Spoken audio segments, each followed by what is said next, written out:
Et bonjour à tous, dans cette vidéo, je vous montre le transvasement de 2 colonies d'abeilles dans les nouvelles ruches RBC. Ce sont les ruches RBC que j'ai mis en parrainage sur mon site internet. Si ça vous intéresse de me soutenir, vous pouvez parrainer ces ruches. En échange, vous recevrez un petit pot de miel et vous serez invité à la journée porte ouverte du mois d'août. Alors pourquoi je transfère ces 2 colonies si tôt dans la saison ? La première, c'est dans cette ruchette en polystyrène, c'est que c'est une colonie qui a déjà 5 cadres de couvain et un cadre de réserve. Et avec le temps qu'il fait en ce moment, il faut lui faire de la place. Et la deuxième, c'est une colonie que je trouve très faible. Et j'ai peur que, en la laissant dans une grande ruche, elle s'affaiblisse trop vite et meure. Donc je vais lui donner une chance et tester la ruche RBC pour vérifier si elle est bien adaptée aux colonies faibles pour leur redonner un bon dynamisme.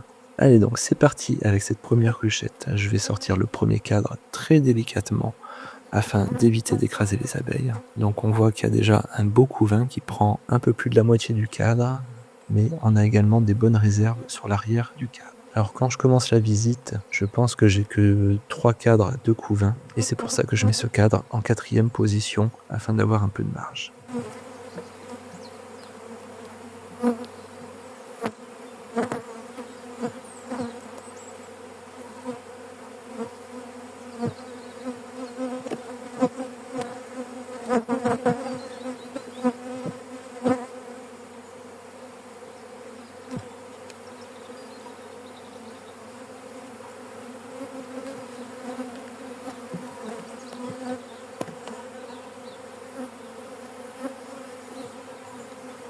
Donc le cadre de rive était bien un cadre de réserve, bien rempli, donc il n'y a pas de souci de ce côté-là. Je sors le 3e cadre et on a déjà un très beau couvain, bien compact, donc je le place en position numéro 3.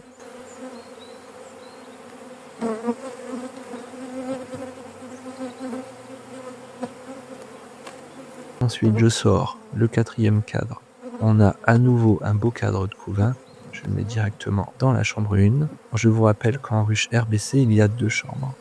La chambre 1, moi j'ai décidé de la faire côté est, côté soleil levant. C'est le côté le plus chaud de la ruche. Et une chambre 2 dans laquelle on va mettre que les cadres de réserve. Donc là, j'ai sorti le 5e cadre de la ruchette et je me suis rendu compte que le cadre qui était contre la paroi de la ruchette était également un cadre de couvain. Donc je n'avais pas assez de place. C'est pourquoi je redécale les cadres dans la chambre 1 afin de laisser une chambre avec 5 cadres. Je pourrais ainsi disposer mon 5e cadre de couvain contre la paroi de la ruche.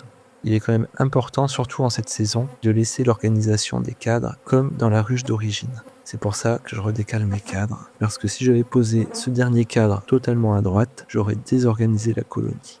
Et même si on a des belles journées à plus de 20 degrés, les nuits sont fraîches et il faut éviter de désorganiser trop les colonies.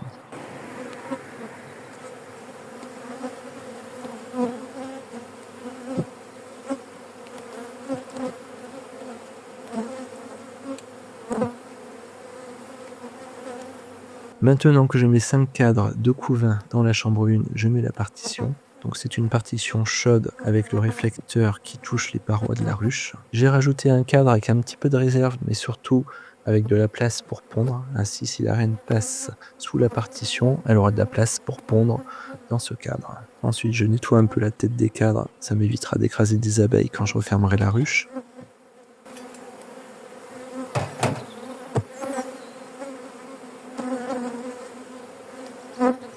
Il ne reste plus qu'à secouer cette ruchette. Donc d'abord faire tomber les abeilles qui sont sur la face avant. Hop, c'est fait. Alors là, bien sûr, les abeilles s'envolent beaucoup, mais ce n'est pas grave. Après, un petit coup sec par terre et on renverse les abeilles qui étaient restées à l'intérieur de la ruche. On n'oublie pas de repositionner la ruche à l'emplacement de la ruchette, sinon les abeilles risquent d'aller voir la ruche d'à côté. Ensuite, je mets l'isolant réfléchissant sur le dessus et je referme la ruche. Alors pour le deuxième transvasement, j'utilise une technique un tout petit peu différente. Je mets la nouvelle ruche directement à son emplacement définitif. Alors je la cale bien pour qu'elle arrête de bouger. Et ensuite, je vais placer la colonie juste à côté. Donc on remarque que j'avais pas préparé cette ruche RBC. C'était pas prévu que je fasse le deuxième transvasement aujourd'hui. Mais dans cette ruche, vous verrez que la colonie est assez faible. C'est une ruche avec beaucoup de réserves, mais peu d'abeilles. Alors je l'ai déjà ouvert tout à l'heure, donc je sais que j'aurai 2 cadres de couvain à mettre en chambre 1 et que dans la chambre 2, j'aurai un peu plus de cadres de réserve. Alors, on a un premier rond de couvain, donc la colonie se développe, mais je trouve que la population d'abeilles est très faible. Donc c'est pour ça que je tente de la mettre dans cette ruche RBC pour la redynamiser. Alors si vous n'avez pas de ruche RBC, vous pouvez tenter avec les ruchettes en polystyrène. Je trouve que ces ruchettes en polystyrène sont très adaptées aux petites colonies qui ont du mal à chauffer le couvain. Alors je remarque que sur ce cadre, il y a pas mal de place pour pondre, donc j'aurais un peu envie de le mettre contre la partition. Ainsi, dès que la colonie sera prête, elle aura un peu de place, soit pour stocker du nectar fraîchement récolté, soit pour passer directement sur la ponte de ce troisième cadre.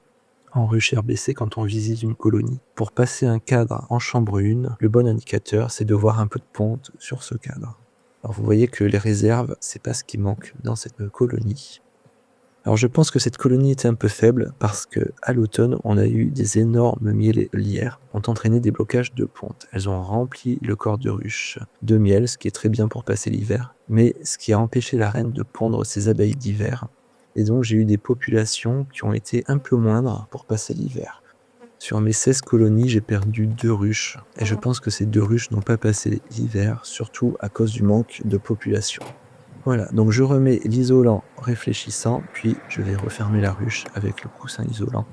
Et comme ça, cette année, on pourra suivre ces 2 colonies plus en détail pour voir l'évolution de ces essaims, soit tridynamiques, soit un peu faibles, en ruche RBC. Allez, j'espère que cette vidéo vous a plu, et on se retrouve très vite pour des nouvelles aventures.